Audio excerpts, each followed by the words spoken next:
Sir என்னோட தேவைகள்லாம் எதுவுமே நடக்க மாட்டேங்குது அப்படின்னு புலம்புறவங்களா இருந்தால் அவங்களுக்கு தான் இந்த வீடியோ. ஏன் தெரியுங்களா நடக்கலை? இப்போ பார்த்தீங்கன்னா சில வருத்தங்கள், என் புருஷன் இப்படி இருக்கிறாரே அப்படிங்கிற வருத்தம், என் பொண்டாட்டி இப்படி செய்ய மாட்டேங்கிறாங்களே அப்படிங்கிற ஒரு வருத்தம், இல்லை என் மாமியார் என்ன டார்ச்சர் பண்ணுறாங்க, இல்லை நம்ம குழந்தைங்க நம்ம சொல்கிறத கேட்கவே இல்லை, என் குழந்தைக்கு இது நடக்கணும்னு நினச்சா நடக்கலை, பிஸ்னஸ் பார்ட்னர் என்னை ஏமாற்றிட்டாரு. இந்த மாதிரி பல கவலைகளில் ஏதோ ஒரு சூழ்நிலைகள் நமக்கு நடந்திருக்கும். அதை நினச்சிக்கிட்டே இருக்கிறது, அதை விட்டு விலகிறதில்ல. சரி நடந்துருச்சின்ட்டு அடுத்தது என்ன செய்யணும்னு செய்யாமல் அதை நினச்சி அந்த வருத்தம் வேதனையிலே இருந்தீங்கன்னா அதே சூழ்நிலை நம்ம வாழ்க்கையில் சிறப்பாக நடந்துக்கிட்டே இருக்கும்.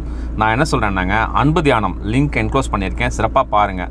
அதை செயல்படுத்துனீங்கன்னா உங்கள் தேவைகள் அதுக்கப்புறம் என்ன வேணும்னு கேளுங்க. எந்த சூழ்நிலையில் வேணால் நீங்கள் இருங்க, அன்பு தியானத்தை செயல்படுத்தி உங்கள் தேவைகள் என்னன்னு கேளுங்க.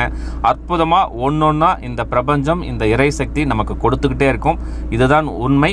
இது நமக்கு புரியாமல் வாழ்க்கை முழுவதும் இப்படி நடந்துருச்சே அப்படின்னு சொல்லி கஷ்டப்பட்டுட்டே இருக்கோம். கொஞ்சம் யோசனை பண்ணி